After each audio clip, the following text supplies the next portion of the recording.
रुपालीताई चाकणकर आपल्यासोबत आहेत. ताई, सुनेत्राताईंनी महिला उपमुख्यमंत्री म्हणून शपथ जी आहे ती घेतलेली आहे. काय भावना आहेत? राज्याला पहिला उपमुख्यमंत्री महिला मिळाली.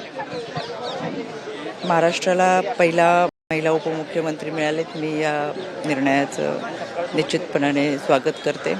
राज्याचे मुख्यमंत्री आदरणीय देवेंद्रजी फडणवीस, उपमुख्यमंत्री एकनाथजी शिंदेसाहेब, राष्ट्रवादी काँग्रेस पक्षाचे सर्व पक्षश्रेष्ठी यांनी जो निर्णय घेतला तो निर्णय निश्चितपणाने योग्य आहे असं मला सगळ्यांना वाटतं. कारण ती जनमानसांची भावना होती, कार्यकर्त्यांची भावना होती.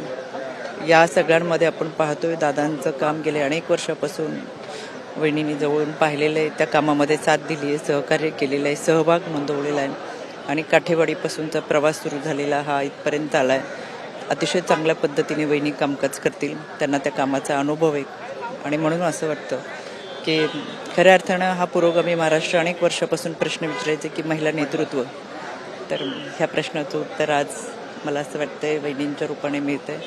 एक महिला म्हणून, आयोगाचे अध्यक्ष म्हणून निश्चित या गोष्टीचं मी स्वागत करतो. राज्याची जबाबदारी त्याचप्रमाणे पक्षाची जबाबदारी, अशी दुहेरी जबाबदारी जी आहे ती ताईंवर असणार आहे. तुम्ही सगळे नेते मंडळी आहात, कसा सहकारी असेल तुमचं? खरं तर 2.5 वर्षापूर्वी दादांनी जो निर्णय घेतला त्या निर्णयाबरोबर आम्ही पहिल्या दिवसापासून सगळे आलो. 2.5 वर्षामध्ये अनेक निर्णय झाले, पक्ष उभा राहिला, वाड्या वस्त्या पाड्यांपर्यंत ही संघटना पोचवली गेली. दादांनी पूर्ण महाराष्ट्र पिंजून काढला. आज तो कार्यकर्ता दादांबरोबर आहे. तो आजही वाड्या वस्त्यांवरती राष्ट्रवादीचा झेंडा घेऊन उभा आहे.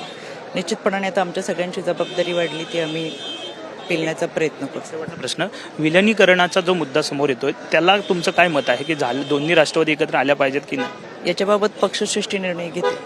धन्यवाद. साहजिकच आहे, आपण जर पाहिलं तर रुपाली चाकणकर आपल्यासोबत होत्या. त्यांनी म्हटलेलं आहे की पहिल्या उपमुख्यमंत्री महिला ज्या आहेत त्या सुनेत्रा पवार यांच्या रूपाने मिळाल्या आहेत. त्यामुळे ते एक मोठी गोष्ट जी आहे ती राज्यासाठी म्हणावं लागेल आणि त्यांना सगळा सहकार्य जो आहे तो आमच्या सगळ्या नेते मंडळींचा असेल असं त्यांनी म्हटलंय. कॅमेरामॅन आदिल सोबत विनायक डावरू, TVN मराठी, मुंबई.